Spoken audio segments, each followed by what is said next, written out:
ओम शांति। आज साकार महावाक्य 14/4/2026 मधुर संतानगण जदि देवता हबार अच्छी तेबे अमृत पान कर एवं अन्य को कराओ। जो माने अमृत पान करती से माने ही श्रेष्ठाचारी होती। प्रश्न, यही समय सत्ययुगर प्रजा क्यों आधार तैयारी होती? उत्तर, जो माने ज्ञान द्वारा प्रभावित होती बहुत भल कहते किंतु पाठ पढ़ु ना मेहनत करिपारु नाहंती से माने ही प्रजा होई जाइथांती। प्रभावित हेबा अर्थ प्रजा हेबा। सूर्यवंशी राजाराणी हेबा पाई तो मेहनत करिबा दरकार। पाठ पढ़ा उपरे पूरा पूरा ध्यान रहिबा दरकार। जदि निजे बाबा को मने पकाइबा सहित अन्य मानू को मध्य स्मरण कराई चलिबो तेबे जाई उच्च पद मिली पारिबो।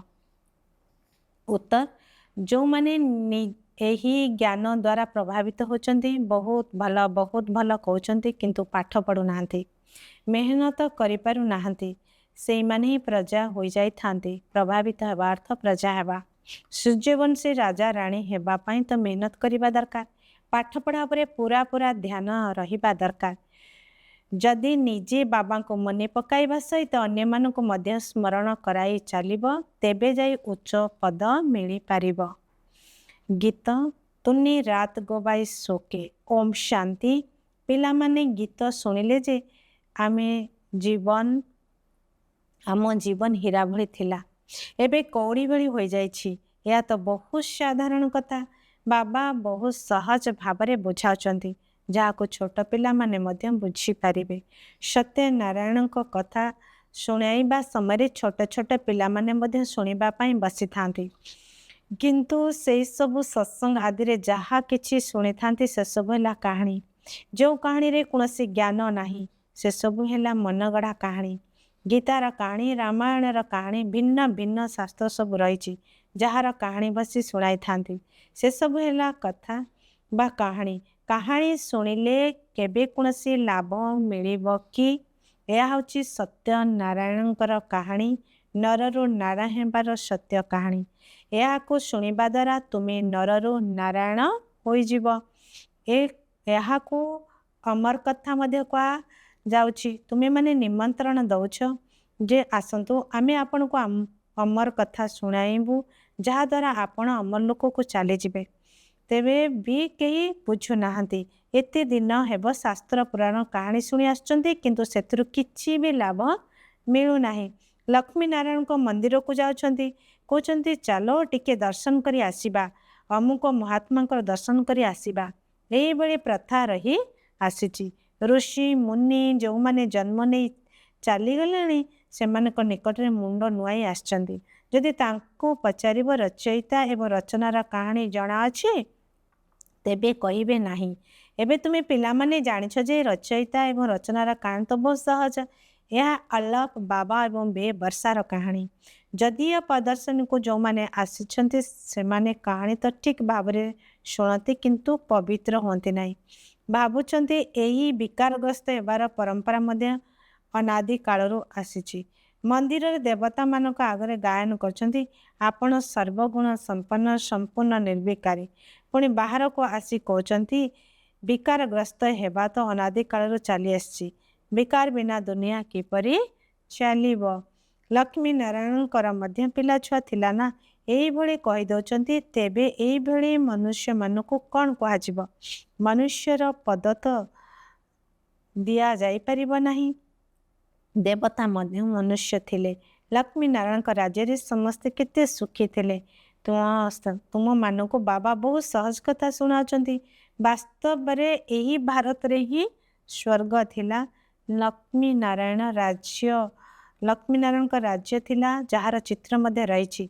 एक कथा तो समस्ते स्वीकार करिवे जे सत्य जुगरे एमानक राज्य थिला। सेठारे केही दुखी नथिले संपूर्ण निर्विकारी थिले। सेमानकर बहुत बड़ बड़ मंदिर थिला।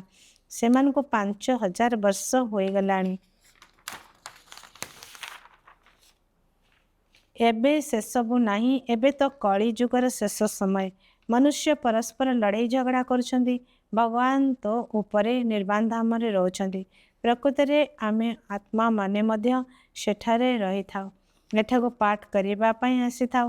ପ୍ରଥମେ ଆମେ ଲକ୍ଷ୍ମୀ ନାରାୟଣଙ୍କ ରାଜ୍ୟରେ ଥିଲେ, ସେଠାରେ ବହୁତ ସୁଖ ଆନନ୍ଦ ଥିଲା। ପୁଣି ଆମକୁ 84 ଜନ୍ମ ନେବାକୁ ପଡ଼ିଲା। 84 ଜନ୍ମର ଗାୟନ ମଧ୍ୟ ରହିଛି। ଆମେ ସୂର୍ଯ୍ୟବଂଶୀ କୂଳରେ 1250 ବର୍ଷ ରାଜ୍ୟତ କରିଛୁ, ଯେଉଁଠାରେ ଅସରନ୍ତି ସୁଖ ଥିଲା। ସମସ୍ତେ ସମ୍ପୂର୍ଣ୍ଣ ନିର୍ବିକାରୀ ଥିଲେ। ହୀରାଲୀଳାର ମହଲ ଥିଲା। ଆମେ ସେଟା ରାଜତ୍ୱ କରିଲେ ପୁଣି 84 ଜନ୍ମ ତ ଆସିବାକୁ ପଡ଼ିବ। ଏଇଭଳି ବିଶ୍ୱର ଇତିହାସ ଭୂଗୋଳ ଚକ୍ର ତ ଘୂରି ଚାଲିଛି। ଅଧାକଳ୍ପ ପର୍ଯ୍ୟନ୍ତ ବହୁତ ସୁଖ ଥିଲା। ଆମେମାନେ ରାମ ରାଜ୍ୟରେ ଥିଲେ, ପୁଣି ମନୁଷ୍ୟମାନଙ୍କର ବୃଦ୍ଧି ହୋଇ ଚାଲିଲା। ସତ୍ୟ ଯୁଗରେ 9 ଲକ୍ଷ ଥିଲା, ପୁଣି ସତ୍ୟ ଯୁଗରେ ଶେଷରେ ବୃଦ୍ଧି ପ୍ରାପ୍ତ କରି 9 ଲକ୍ଷରୁ 2 କୋଟି ହୋଇଗଲେ। ତାପରେ ତେତେରେ 12 ଜନ୍ମ ନେଲେ, ସେଠାରେ ମଧ୍ୟ ବହୁତ ସୁଖ ଶାନ୍ତିରେ ଥିଲେ। କେବଳ ଗୋଟିଏ ହିଁ ଧର୍ମ ଥିଲା। ପୁଣି କ'ଣ ହେଲା? ତାପରେ ରାବଣ ରାଜ୍ୟ ଆରମ୍ଭ ହେଲା। ଦେଖ, ରାମ ରାଜ୍ୟ ଏବଂ ରାବଣ ରାଜ୍ୟ ବିଷୟରେ ମୁଁ ବହୁତ ସହଜ ଭାବରେ ବୁଝାଉଛି। ଛୋଟ ଛୋଟ ପିଲାମାନଙ୍କୁ ମଧ୍ୟ ଏଇଭଳି ଶୁଣାଇବା ଦରକାର। ତାପରେ କ'ଣ ହେଲା? ବଡ଼ ବଡ଼ ସୁନା ହୀରା ଲୀଳାର ମହଲ ସବୁ ଭୂମିକମ୍ପରେ ମାଟି ତଳକୁ ଚାଲିଗଲା। ଭାରତବାସୀମାନେ ବିକାରୀ ହୋଇଗଲେ। ତେଣୁ ଭୂକମ୍ପ ଆଦି ହେଲା ଏବଂ ରାବଣ ରାଜ୍ୟ ଆରମ୍ଭ ହୋଇଗଲା। ପବିତ୍ରତାରୁ ଅପବିତ୍ର ହୋଇଗଲେ। ଗାୟନ ମଧ୍ୟ କରୁଛନ୍ତି, ସୁନାର ଲଙ୍କା ମାଟି ତଳକୁ ଚାଲିଗଲା। ତେବେ ସେଥିମଧ୍ୟରୁ କିଛି ତ ରହିଯାଇଥିବ ନା, ଯେଉଁଥିରେ ମନ୍ଦିର ଆଦି ତିଆରି କରିଥିବେ। ଭକ୍ତି ମାର୍ଗ ଆରମ୍ଭ ହେଲା। ମନୁଷ୍ୟମାନେ ବିକାରୀ ହେବାକୁ ଲାଗିଲେ। ପୁଣି ରାବଣ ରାଜ୍ୟ ଚାଲିଲା, ଯେଉଁଠି ମନୁଷ୍ୟମାନଙ୍କର ଆୟୁଷ ମଧ୍ୟ କମ୍ ହୋଇଗଲା। ଆମେ ନିର୍ବିକାରୀ ଯୋଗୀରୁ ବିକାରୀ ଭୋଗୀ ହୋଇଗଲେ। ତଥା ଯଥା ରାଜାରାଣୀ ତଥା ପ୍ରଜା ସମସ୍ତେ ବିକାରୀ ହୋଇଗଲେ। ଏହି କାହାଣୀ କେତେ ସହଜ। ଯଦି ଛୋଟ ଛୋଟ ପିଲାମାନେ ମଧ୍ୟ ଏହି କାହାଣୀକୁ ଶୁଣାଇବେ, ତେବେ ବଡ଼ ବଡ଼ ଲୋକଙ୍କର ମୁହଁ ମଧ୍ୟ ତଳକୁ ହୋଇଯିବ। ଏବେ ବାବା ଆସି ସାରା ସୃଷ୍ଟିର ଜ୍ଞାନ ଶୁଣାଉଛନ୍ତି, କାରଣ ସିଏ ହିଁ ଜ୍ଞାନ ସାଗର ପତିତ ପାବନ ଅଟନ୍ତି। ଆଚ୍ଛା, ଦ୍ୱାପର ଯୁଗରେ ଭୋଗୀ ପତିତ ହୋଇଗଲେ, ପୁଣି ଅନ୍ୟ ସବୁ ଧର୍ମାବଲମ୍ବୀମାନେ ଆସିବାକୁ ଲାଗିଲେ।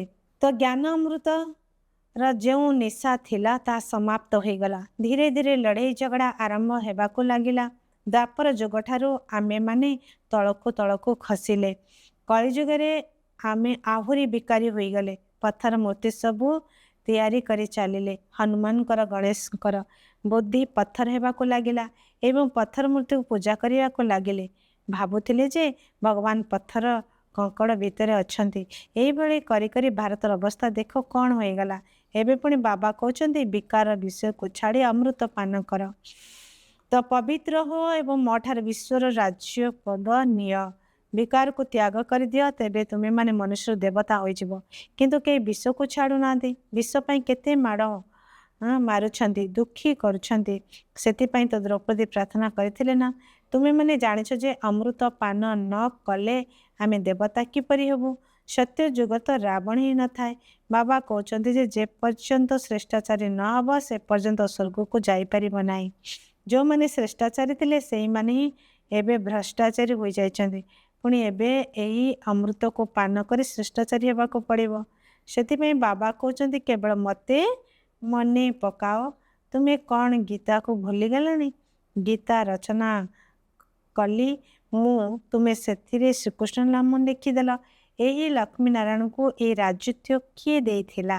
ନିଶ୍ଚିନ୍ତ ଭାବରେ ଭଗବାନ ହିଁ ଦେଇଥିବେ।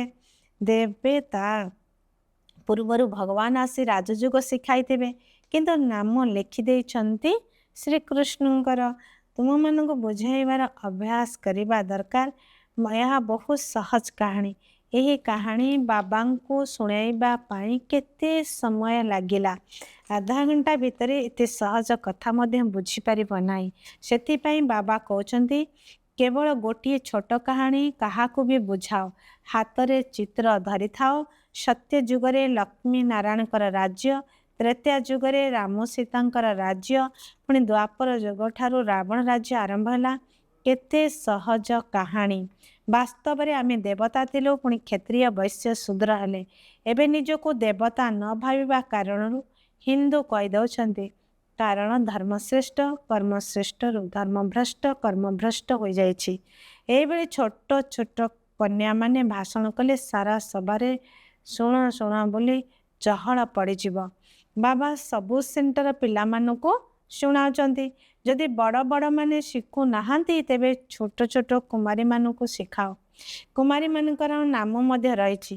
ଦିଲ୍ଲୀ ବମ୍ବେରେ ବହୁତ ଭଲ ଭଲ ପଢ଼ା ଲେଖା କୁମାରୀମାନେ ଅଛନ୍ତି। ସେମାନେ ବାବାଙ୍କ ସେବାରେ ଉପସ୍ଥିତ ହୋଇଯିବା ଦରକାର। ତୁମେମାନେ କେତେ କାମ କରିପାରିବ। ଯଦି କୁମାରୀମାନେ ଆଗେଇ ଆସିବେ ତେବେ ନାମ ବିଖ୍ୟାତ ହୋଇଯିବ।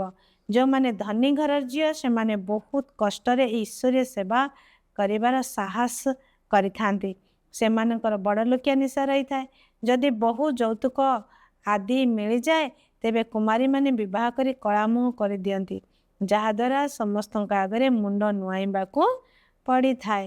ତେବେ ବାବା କେତେ ସହଜ କରି ବୁଝାଉଛନ୍ତି, କିନ୍ତୁ ପାରସ ବୁଦ୍ଧି ହେବା ପାଇଁ ତାଙ୍କ ଭିତରେ କୌଣସି ବିଚାର ଆସୁନାହିଁ। ଦେଖ କେତେ ପାଠ, ଯେଉଁମାନେ ପାଠ ପଢ଼ିନାହାନ୍ତି ସେମାନେ ମଧ୍ୟ MP ତ ML ଆଦି ହୋଇଗଲେଣି।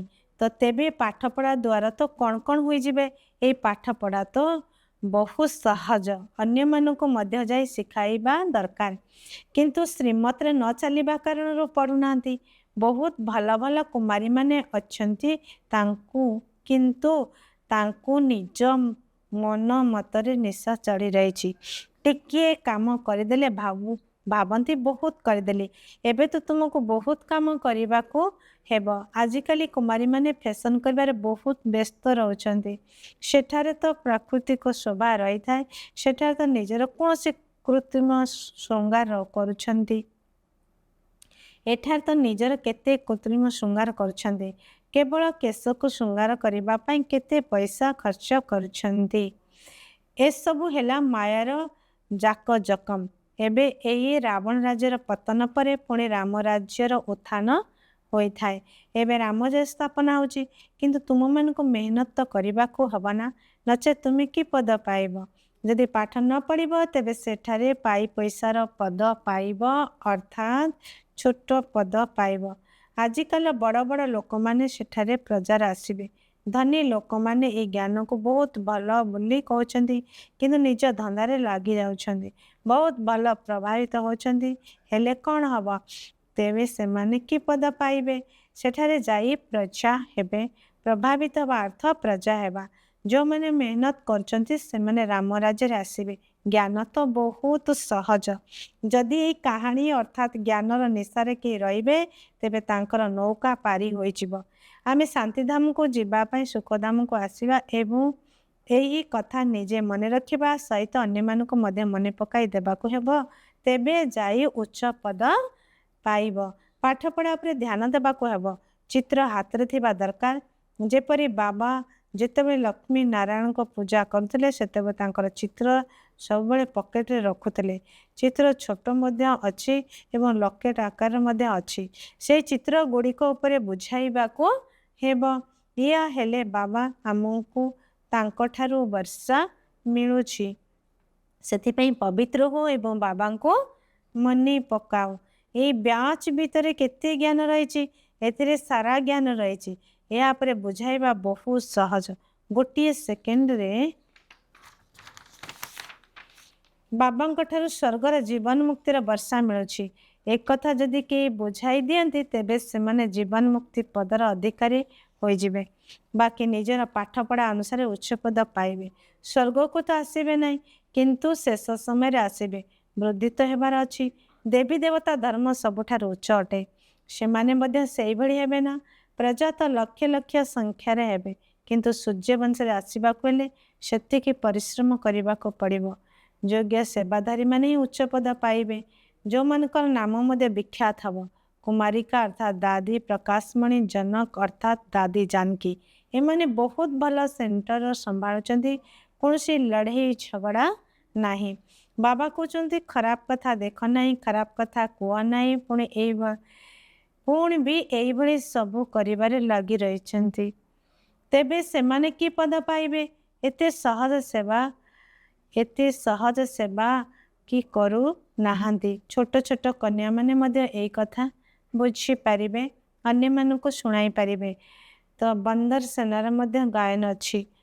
ତ ଯେଉଁ ସୀତାମାନେ ରାବଣ ଜେଲରେ ଆବଦ୍ଧ ହୋଇ ରହିଛନ୍ତି ସେମାନଙ୍କୁ ମୁକ୍ତ କରିବାକୁ ପଡ଼ିବ। କାହାଣୀରେ ତ କ'ଣ ସବୁ ଲେଖିଦେଇଛନ୍ତି। ଏଇଭଳି ଭାଷଣ କରିବା ଉଚିତ, ବାକି ଅଯଥାରେ କହିଦେଉଛନ୍ତି ଅମୁକ ବହୁତ ପ୍ରଭାବିତ ହେଲେ। ତେବେ ତାଙ୍କୁ ପଚାର, ତୁମେ କ'ଣ ହେବାକୁ ଚାହୁଁଛ? କେବଳ ଅନ୍ୟମାନଙ୍କୁ କହିବେ ଏହାଙ୍କର ଜ୍ଞାନ ବହୁତ ଭଲ, ନିଜେ କିନ୍ତୁ କିଛି ବି ବୁଝି ନଥିବେ, ଏଥିରେ ଲାଭ କ'ଣ? ଆଚ୍ଛା, ଧାରଣା ପାଇଁ ମୁଖ୍ୟ ସାରାଂଶ। 1 ନମ୍ବର, ପାରସ ବୁଦ୍ଧି ହେବା ପାଇଁ ପାଠପଢ଼ା ଉପରେ ପୁରା ଧ୍ୟାନ ଦେବାକୁ ହେବ। ଶ୍ରୀମତ ଅନୁସାରେ ନିଜେ ପଢ଼ିବା ସହିତ ଅନ୍ୟମାନଙ୍କୁ ମଧ୍ୟ ପଢ଼ାଇବାକୁ ହେବ।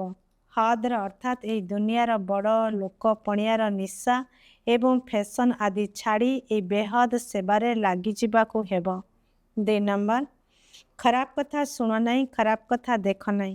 କୌଣସି ବି ବ୍ୟର୍ଥ କଥାବାର୍ତ୍ତା କରିବାର ନାହିଁ, କାହା ଉପରେ ପ୍ରଭାବିତ ହେବାର ନାହିଁ।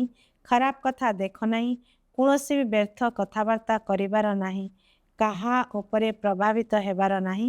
ସମସ୍ତଙ୍କୁ ସତ୍ୟନାରାୟଣଙ୍କର ଛୋଟିଆ କାହାଣୀଟିକୁ ଶୁଣାଇବାର ଅଛି। 2 ନମ୍ବର, ଖରାପ କଥା ଶୁଣ ନାହିଁ, ଖରାପ କଥା ଦେଖ ନାହିଁ, କୌଣସି ବ୍ୟର୍ଥ କଥାବାର୍ତ୍ତା କରିବାର ନାହିଁ, କାହା ଉପରେ ପ୍ରଭାବିତ ହେବାର ନାହିଁ। ସମସ୍ତଙ୍କୁ ସତ୍ୟନାରାୟଣଙ୍କର ଛୋଟିଆ କାହାଣୀଟିକୁ ଶୁଣାଇବାର ଅଛି। ବରଦାନ, ନୂଆ ଜୀବନର ସ୍ମୃତି ଦ୍ୱାରା କର୍ମ ଇନ୍ଦ୍ରିୟ ଗୁଡ଼ିକ ଉପରେ ବିଜୟ ପ୍ରାପ୍ତ କରୁଥିବା ମରଯିବା ଭବ। ଯେଉଁ ପିଲାମାନେ ସମ୍ପୂର୍ଣ୍ଣ ମରଯିବା ହୋଇଯାଇଛନ୍ତି, ସେମାନଙ୍କୁ କର୍ମ ଇନ୍ଦ୍ରିୟ ଗୁଡ଼ିକର ଆକର୍ଷିତ କରିପାରିବ ନାହିଁ। ମରଯିବା ହେବା ଅର୍ଥ ସବୁଥିରୁ ମରିଯିବା। ପୁରୁଣା ଆୟୁଷ ସମାପ୍ତ ହୋଇଗଲା, ଯେହେତୁ ନୂଆ ଜନ୍ମ ହୋଇଗଲା। ତେଣୁ ନୂଆ ଜନ୍ମ ଏବଂ ନୂଆ ଜୀବନରେ କର୍ମ ଇନ୍ଦ୍ରିୟ ଗୁଡ଼ିକର ଅଧୀନ କିପରି ହୋଇପାରିବ? ବ୍ରହ୍ମା କୁମାର କୁମାରୀ ନୂଆ ଜୀବନରେ କର୍ମ ଇନ୍ଦ୍ରିୟ ଗୁଡ଼ିକର ବଶୀଭୂତ ହେବାକୁ କେଉଁ ଜିନିଷ କୁହାଯିବ? ଏହି ଜ୍ଞାନଠାରୁ ସମ୍ପୂର୍ଣ୍ଣ ତ ଅନଭିଜ୍ଞ ଶୂଦ୍ର ପଣିଆର ଟିକିଏ ବି ନିଶ୍ୱାସ ଅର୍ଥାତ୍ ସଂସ୍କାର କେଉଁଠି ବି ରହି ନଯାଉ। ସ୍ଲୋଗାନ, ଅମୃତ ବେଳାରେ ଅନ୍ତର ମନରେ ପରମାତ୍ମାଙ୍କର ସ୍ନେହକୁ ଯଦି ସମାହିତ କରିନେବ, ତେବେ ଅନ୍ୟ କୌଣସି ସ୍ନେହ ଆକର୍ଷିତ କରିପାରିବ ନାହିଁ। ଅବ୍ୟକ୍ତ ଈଶ୍ୱର ମହାନ ହେବା ପାଇଁ ମଧୁରତା ଏବଂ ନମ୍ରତାର ଗୁଣକୁ ଧାରଣ କର। ସଂଗଠନ ଭିତରେ ସଫଳତା ପ୍ରାପ୍ତ କରିବା ପାଇଁ ସର୍ବଦା ନମ୍ରଚିତ ହେବାର ଆସନ ଉପରେ ସ୍ଥିତ ହୋଇଯାଅ। ଏହି ଆସନ ଉପରେ ବସି ଦାୟିତ୍ୱର ମୁକୁଟ ଧାରଣ କରି ଭବିଷ୍ୟତ ପାଇଁ ପଦ ନିର୍ଦ୍ଧାରଣ କର। ଆସନ ଉପରୁ କେବେ ବି ଓହ୍ଲାଇ ପଡ଼ ନାହିଁ। ଏହା ଉପରେ ବସି ଯଦି ସବୁ କାର୍ଯ୍ୟ କରିବ, ତେବେ ସଫଳତା ମିଳି ଚାଲିବ। ଏଥିପାଇଁ ପ୍ରଥମେ ଆପଣର ପାଠକୁ ଦୃଢ଼ ଭାବରେ ଧାରଣ କର, ଯାହାଦ୍ୱାରା ତୁମର ସଂସ୍କାର ସମସ୍ତଙ୍କ ସହିତ ସହଜରେ ମିଶିଯିବ। ଆଚ୍ଛା, ଓମ୍ ଶାନ୍ତି।